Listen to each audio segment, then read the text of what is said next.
100 साल की सास। अरे मम्मी जी, थोड़ा उम्र के हिसाब से काम किया करो। कहीं कुछ हो गया तो लोग बोलेंगे बहू ने बूढ़ी सास का ध्यान नहीं रखा। बहू, तुम भी थोड़ा कम और धीरे बोला करो।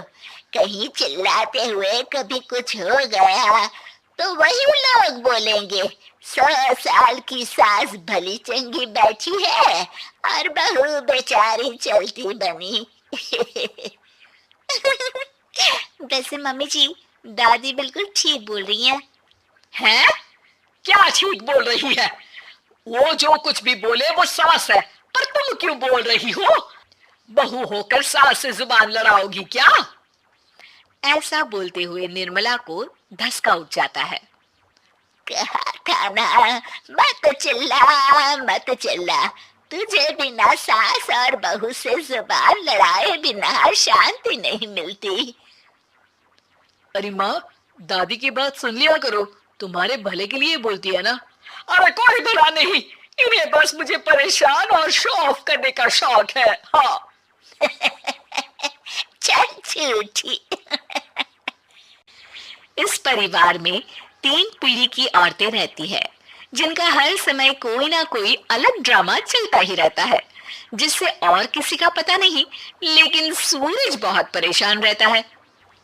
माँ, पियाली और दादी, आप तीनों के पास एक दूसरे को सास बहू वाले ताने देने के अलावा कुछ काम हो या नहीं, पर मेरे पास जरूर है।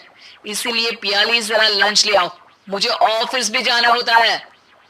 इस पर पियाली सूरज को लंच देती है और वो ऑफिस चला जाता है, जिसके बाद तीनों एक बार फिर अपनी बातों या कह लो कि नोक-झोंक में लग जाती हैं। इसी में दिन बीत जाता है। रात को सूरज के साथ उसके दोस्त भी खाने पर आते हैं। पियाली, मेरे कुछ दोस्त आए हैं। सॉरी, अचानक प्लान बना तो बता नहीं पाया। तुम जल्दी से डिनर बना दो ना। अरे वाह रे आलसी माँ की आलसी बेटी, पहले बिना बताए दोस्तों को घर ले आओ, फिर बोलो जल्दी से डिनर बना दो। इतनी जल्दी है तो खुद बना लो। अरे माता, सब बाद में दिखा देना, अभी खाना बना दो ना प्लीज। ऐसा बोल के सूरज दोस्तों के पास जाकर बैठ जाता है और पियाली डिनर की टेंशन में अपनी सास के पास पहुंच जाती है, जो अपने कमरे में आराम कर रही होती है। मम्मी, सूरज अचानक दोस्तों को घर ले आए हैं, क्या करूं अब? कुछ ऐसा बताओ ना जो जल्दी बन जाए और सर्व करते हुए भी अच्छा लगे। अरे रेस्टोरेंट से मंगा ले, दोबारा परेशान मत करना, सोने दे मुझे। इतने में दादी सास भी वहां आ जाती है। वाह, आलसी का आइडिया भी उसी की तरह बेकार है। कोरोना में बाहर से खाना मंगाएंगे। बहू, तुम सो ही जाओ, वही काम अच्छे से कर सकती हो।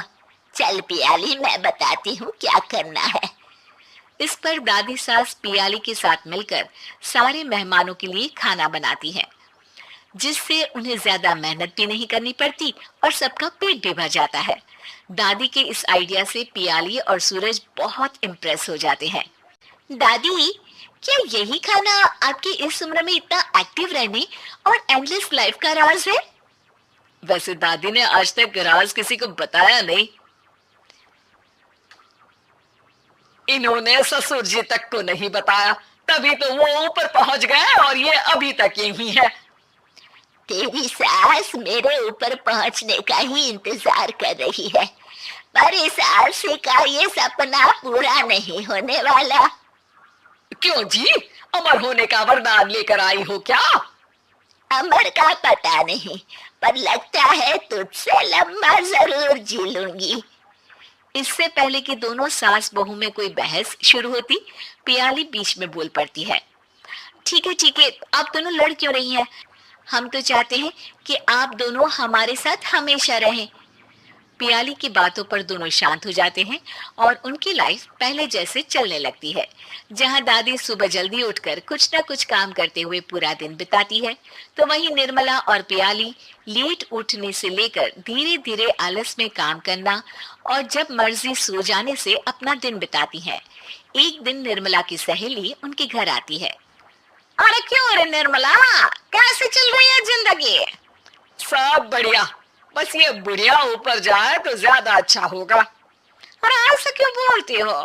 तुम्हें तो उनसे सीखना चाहिए। वो बहुत फुर्तीले हैं। मैं उन्हें रोज मॉर्निंग वॉक करते हुए देखती हूँ, और वहीं तुम और तुम्हारी बहू है जिन्होंने शायद सुबह का सूरज आज तक देखा ही नहीं होगा।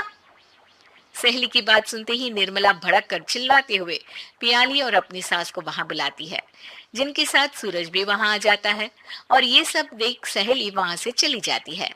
अरे सासू माँ, आपको हमसे क्या दिक्कत है? अब तो मेरी सहेलियां भी आपकी वजह से मुझे ताने देने लगी है। मम्मी जी, कुछ तो लोग कहेंगे, लोगों का काम है कहना, आप इग्नोर करो ना। अच्छा वैसे महारानी, वो तुम्हें भी वही सब बोल रही थी? है? मैंने क्या किया? अरे किलस क्यों रही हो? अब तो समझो और अपना लाइफस्टाइल सुधारो। ओ मोरी मैया, अब हमारा लाइफस्टाइल भी खराब हो गया क्या? आपका तो हाई फाई है ना, बस उतना ही ठीक है। तुम लोग हमेशा पूछते हो ना कि मेरी इस उम्र और अभी भी इतने एक्टिव रहने का राज क्या है, तो वो ये लाइफ स्टाइल ही है जिसे हाई फाई नहीं पर सिंपल कहते हैं। दादी, अब कहना क्या चाहती हो? यही कि मैंने अपनी जिंदगी में बहुत किताबें पढ़ी हैं, जिनमें एक किताब से मुझे ये समझ में आया कि हम कितने गलत तरीके से जिंदगी जीते हैं। उसी के बाद मैंने एक अच्छे जीवन के लिए इकिगाई रूल अपनाया, जिसका मकसद तो सिर्फ अच्छा जीवन जीना था। इतना लंबा कैसे जी गई मुझे खुद अचंभा होता है।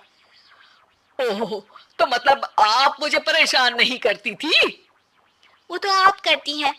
वैसे ये इकिगाई क्या है?